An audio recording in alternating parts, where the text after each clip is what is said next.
Great. Thank you very much, Greg. I hope you all can hear me very well. I'd like to thank you all for coming out to our very first Best of Show Finovate panel. As Greg mentioned, we have representatives from 6 out of the 7 companies that won Best of Show in yesterday's voting. Unfortunately, one of the companies, Sustainably, was not able to make it to tonight, or this afternoon, morning rather, which is very unfortunate. It was a mother-daughter fintech team, which is one of the most awesome things I've heard since I've been at Finovate. The group called Sustainably, they do a solution that enables people to make philanthropic donations by the spare change that comes from their shopping. So they're a company that you'll be certainly hearing a great deal more about as far as we're concerned on the Finovate blog, and hopefully a company that you'll keep an eye out for yourself. So today we're going to have just a brief conversation with our Best of Show winning companies here. We've got sort of 3 topics that we're going to be talking about. The first one will be sort of how the best was won as we look at what each of our panelists thinks was some of the most compelling aspects of their technology. Second, we're going to take a look at the live demonstration phenomena itself and how that was for our panelists. We know we in the audience always enjoy it, so it's kind of interesting to hear what that experience is like for those who actually run the demonstration. And then finally, we're going to do a little bit of today's FinTech tomorrow as we find out just a little bit about what some of these companies have in store for us over the balance of 2017 and going into 2018 as well. And what we'll do is we'll go down the line and back up the line to give everybody here on the panel an opportunity to talk about some of the different questions. So first, just by way of introduction, so those of you who are unfamiliar with some of our guests, we have, starting from my far left to my near left, we have from Sensible, we have Jamie. From InvestNet Yodlee, we have Caddy. From Volio, we have Olivia. And see where we got from SpyCloud, this is Ted. And then the 2 here, right next from Jiffy, are Wojtek and Magic. And then right here to my left is from Finn is Jake. So we'll start going back this way with Jake, talking about our Best of Show themes for today. And first, again, let me just start from the top. What was it that you think, Jake, was most compelling about your technology and why perhaps people pushed your company's name in that app for Best of Show? I think when we talk to our end users, customers, the things that land best with them are the simplicity of being able to interact and do your banking through simple natural language. There is a real delight factor when we put this in the hands of consumers, and I hope that resonated with the audience. I think the other big piece that we see in terms of user feedback is having a proactive assistant that is there and helping customers manage their everyday cash flow. So again, those nudges when either bills are due or little pieces like alerts when it's telling you to move money from one account to another. Those things provide people with a genuine piece of delight in terms of better experience. So I hope those pieces landed with the audience and got us up here. No, excellent, excellent. And this is not the first Best of Show trophy that you've taken home, if I remember correctly. No, I think last time we had the pleasure of meeting was in Hong Kong. Yes, indeed, indeed. Excellent, great. Thank you very much. If you pass the mic over. Yeah. Same question for yourself. I think what resonated with the audience with the presentation that we've made was mostly the ease of use of payments. People don't care about payments. It's not that exciting. They want to get the goods that they're looking for. So with our technology, you can pay pretty much anywhere and everywhere with whatever device you have at your disposal, which isn't the case currently for all the other solutions. And I hope our demo itself made quite an impression, and the gamble ball machine, I think, made some rounds of applause as well. Excellent. Thank you. Magic, anything to add? Yeah, I think that we really have some cool payment technology, but the gamble machine really did the job for us. Ted with SpyCloud. So we have a product that invokes an emotional reaction very quickly, and I think that people understand that when they see their password sitting in front of them, they understand the value of the product. So the product kind of sells itself. The fact that we have a solution for individuals as well as organizations, I think that resonated pretty well here. The fact that you can go in and put your wife's and your kids' emails in and monitor them as well as your employees. I think people appreciate that aspect of it. If you're not safe at home, you're not going to be safe at work, right? Excellent. And Olivia with Folio. I would say that in terms of what made our demo, our presentation successful, I think we took sort of a twofold approach in thinking about, in terms of the technology, I think that it would resonate because of the simplicity, kind of echoing what Jake said, in that we take sort of a very kind of simple and a more approachable take on finance and investing for a younger generation. So I think in terms of technology in the demo, I think that's the piece of it there. But in terms of our presentation and maybe why Volia was one of the best in the show, I think it's because we took a little bit more of a TED approach, and we wanted to kind of incorporate a little bit of a story and talk more about sort of the why behind what we're doing in our demographic, and then sort of couple that with the technology. Kati with Invest at Yodlee. TED Talk. Oh, and I have to be next to Ted here. Kati. We introduced a financial health check. I think the reason it resonated is twofold. A lot of financial management tools out in the marketplace today are mostly geared towards people who are engaged with their finances and are financially literate. So when they see, the visualization, they understand what the next steps are supposed to be. This is meant to be a diagnostic tool with recommendations, so it's telling you how you're doing and it's helping you with next steps. So that's one aspect of it, is just being able to help you figure out what are the immediate next steps you should take, and then the data analytics and using your peer data to help you figure out what are some good strategies. I think that resonated as well. And Jamie Sensible. Yeah, so I think what really resonated in our solution was around knowing your customer. And I felt the most impactful part of our demo is really showing two different consumers with effectively the same transaction histories. But then when you dig into the details of each of the individual transaction histories, it reveals a completely different type of consumer, and then provides the ability for financial institutions to market in ways that will shift the needle, but uniquely to each of their users. So really having that better knowledge of their customers is what receipts and line item data can provide. Interesting, interesting. One of the things that's fascinating about the group that we have here is it's fairly diverse. I didn't mention also when Kati was speaking that InvestNet Yodlee has also been not their first time at the Best of Show rodeo. I know they've won Best of Show at least once, if not twice, in the past as well. So we have companies that have won Best of Show. We have Finovate veterans, as well, of course, as a number of companies that won Best of Show in their inaugural, their first time on stage, which is always a very fascinating thing.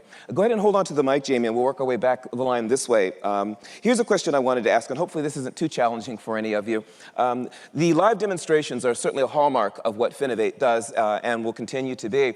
And those of us, of course, in the audience always find live demonstrations to be both very, very entertaining as well as informative. And what I was curious about is from the perspective of those of you who are actually doing the live demonstrations, what that experience was like for you this time, particularly those of you for whom it was new, but those of you who've done them before. And also a question of, does doing a live demonstration of your technology help you in any way? Does it help you understand your technology more? Or does it help you understand how your technology needs to be explained, shared with other people any better? And again, we'll start with Jamie and work our way back up the line. Yeah, it's pretty nerve-wracking. I would take any day a pre-recorded demo. I think I can learn just about the same practicing in advance and having it pre-recorded. I had a little minor hiccup. We had a whole choreography, a ballet of different devices that we had organized, and we practiced it over and over again. And there's a little hiccup. It lasted about 2 seconds, but for me that was like an hour. But no, it's great. I think from engagement of people in the audience, it's definitely the way to go. No one wants to sit and watch PowerPoints and pre-recorded video. So I understand the format, and I think it makes sure everyone's got their game on for sure. Indeed, indeed. Kati? I was very grateful not to present this year. I have presented in the past, and it is nerve-wracking, and it's being able to go through the demo and memorize everything you're going to say, because you've got that. It's the 7 minutes, too, so you can't ramble. I think that the 7 minutes actually really helps focus the mind, because you have to figure out how to distill down your messaging in a relatively short amount of time. So it's like, what is a value proposition? What do you want the customers to, or the people out in the audience to really know about it? Excellent. Olivia? In our demonstration, we had one slight little hiccup, although I think we got past it pretty quickly. And part of it, so we're an investment club app platform, and there's a piece where there's a discussion around a proposed trade, and my job as part of the demonstration, because I was our VP of technology who actually led the demo with the actual technology, it was my part to write in a response to this proposed trade, and the CEO had put in what he thought would be my good response, and I was meant to copy and paste it, but I'm the communications manager, and I had just been doing an Instagram post, and I had copy and pasted something else, and it really was not appropriate for the and so I just quickly threw up a, nah, I don't think we should do that trade. And so he asked me after, he's like, why did you write nah instead of what we had talked about? And I'm like, well, I don't think you would have wanted what was there before. But anyways, in terms of what's really helpful about doing a live demo, I think from our perspective that technology can be quite a complicated space, and this speaks particularly to our demographic, the millennial generation, and having to do a very tight 7-minute demo means that you have to understand your message so well and be able to distill it in a way that really resonates and is relatable with your audience. So that was a very valuable experience for us. Presentations are always valuable in that regard. Interesting. Ted? Yeah, that clock is intimidating. It's not fun sitting there staring at a timer, counting down, and you have to get through all these different topics. I didn't want our presentation to be scripted, and so we just kind of threw out a couple of categories that we wanted to talk about.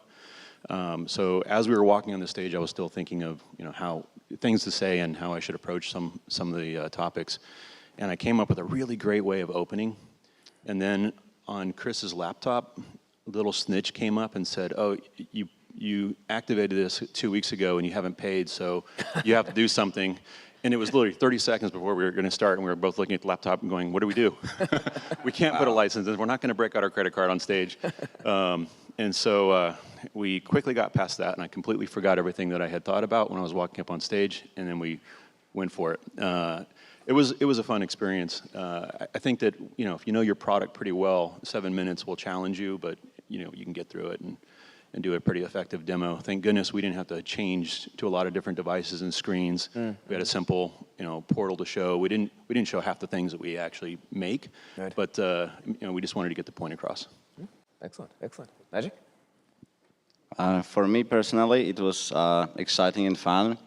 I think that we really have cool technology, but and we wanted to sell you this information, but obviously we wanted to make it fun. We wanted you to laugh, and you did, so thank you for that. And my hint to other fellow presenters is that all the presenters have coaching sessions with Greg. Listen to this guy, he really helped a lot. Great. Wait. Right, so I think actually the 7 minutes is a great way to focus on what's the most important in your product. And for me, it allowed me, and together with Maciek, we went through so many iterations of what we want to say and to focus on this main message that is understood by everyone. I hope this message got through, and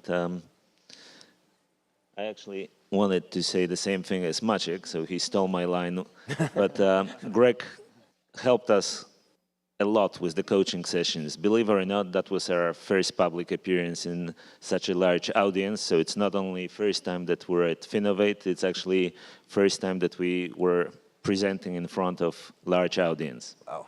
Oh. Thanks. And Jake? Yeah, live demos is like playing with fire, right? It's a bit nerve-wracking to do them. Kudos to you guys for having Wi-Fi that worked for everybody. That's really the most dangerous piece. I love the live demo format.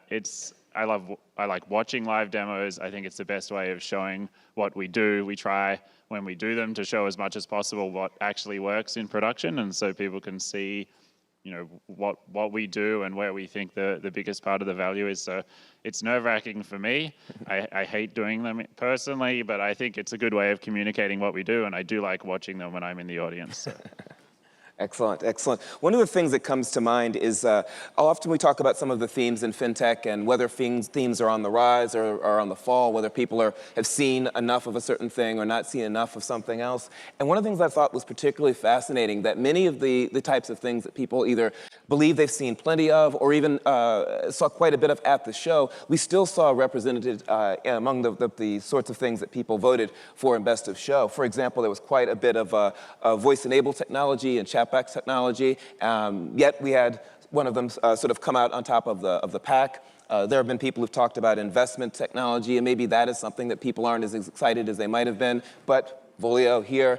We look at things like personal finance, and isn't that so? 2013, 2014 picked your year, yet InvestNet Yodlee getting picked for Best of Show. So it's very fascinating. Same with security, payments, and other things as well. So a lot of times I wonder if it isn't so much the technology or the theme, but the solution.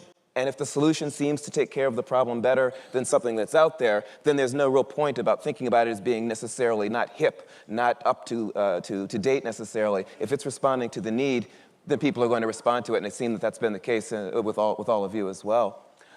One thing I wanted to ask is sort of looking forward. From here, in terms of some of the things you might have planned, initiatives for the balance of 2017, things perhaps that you might be looking forward to 2018. As I said in the back, don't feel like you have to give away any trade secrets, but I think it might be nice for folks to have a general sense of sort of where you might be headed and what they might be hearing from you next. So maybe, Jake, if we could start with you and work our way down again. Yeah, sure. I think the most exciting thing for us is always launching these things with our bank customers. So we have a few big production launches lined up for the rest of this year. I think where with products like ours, we're still at a very early stage as an industry in terms of getting these things out of the lab and into the real world.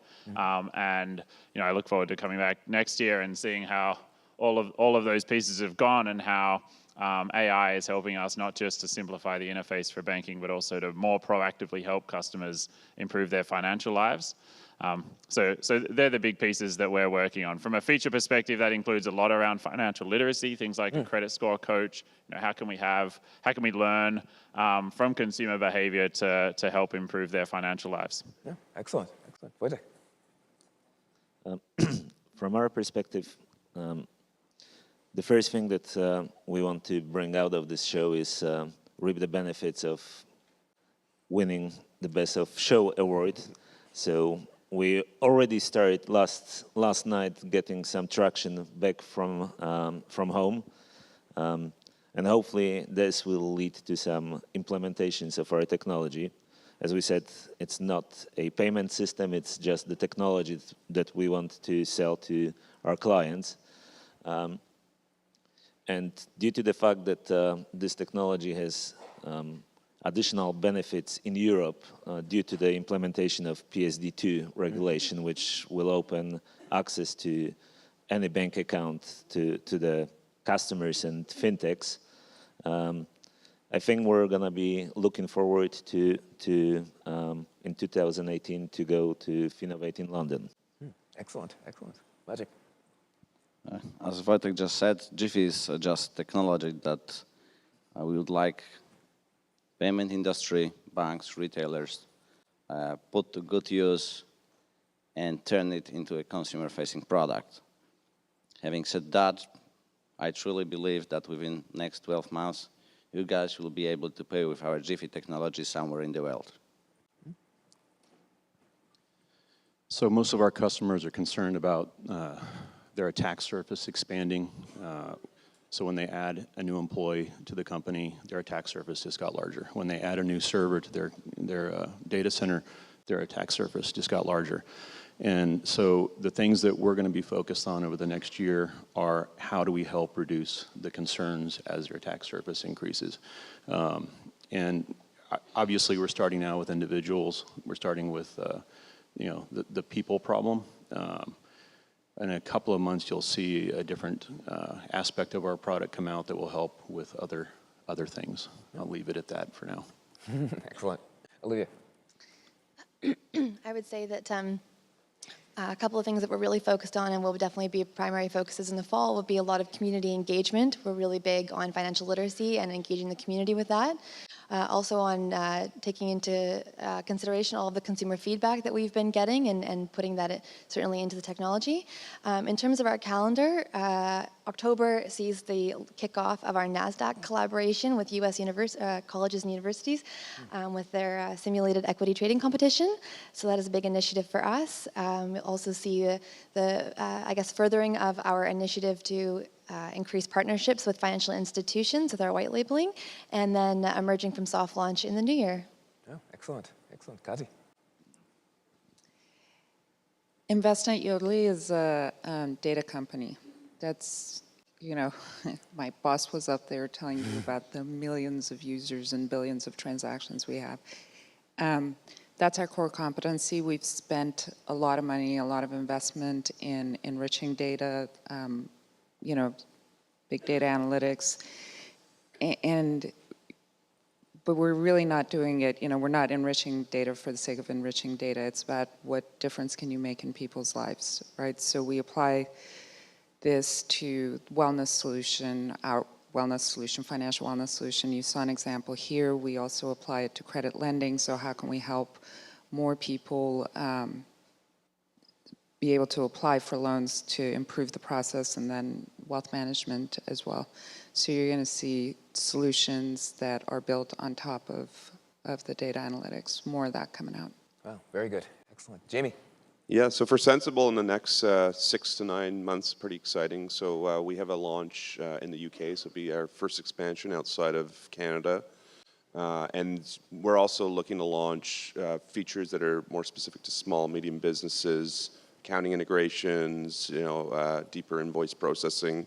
We're also really excited, for the bulk of this year, or the remaining time this year, with our partnership with FIS, particularly their FIS mobile product. So Sensible Solution is embedded in FIS Mobile. Next week in San Francisco, FIS is having their mobile client meetings. So big conference for FIS's customers, and we're really excited about pilots with a few credit unions and regional banks, and really excited. So if you're going to FIS Mobile, definitely look for Sensible there. Yeah, excellent, excellent. I should mention that FIS is also a Finovate alum. And I also wanted to pick up another point that Jamie mentioned that I also found very fascinating, was the amount of Canadian representation at FinovateFall this year. There we go. Indeed. Our brothers and sisters to the north.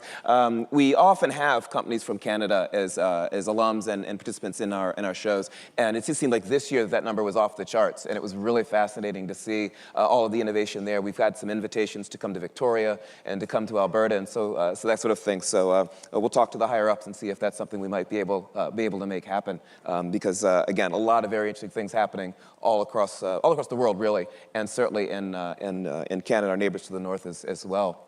I want to go ahead and thank all of you for coming out and spending some time with us for our Best of Show panel. I certainly want to thank our panelists, perhaps a round of applause for them for coming up this morning and for the work they've done in getting on stage. Okay.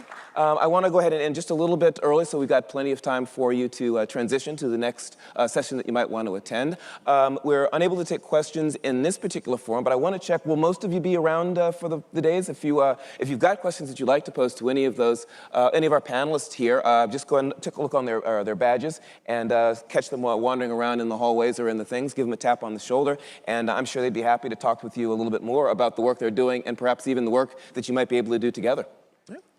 Again, thank you all very much. We appreciate it.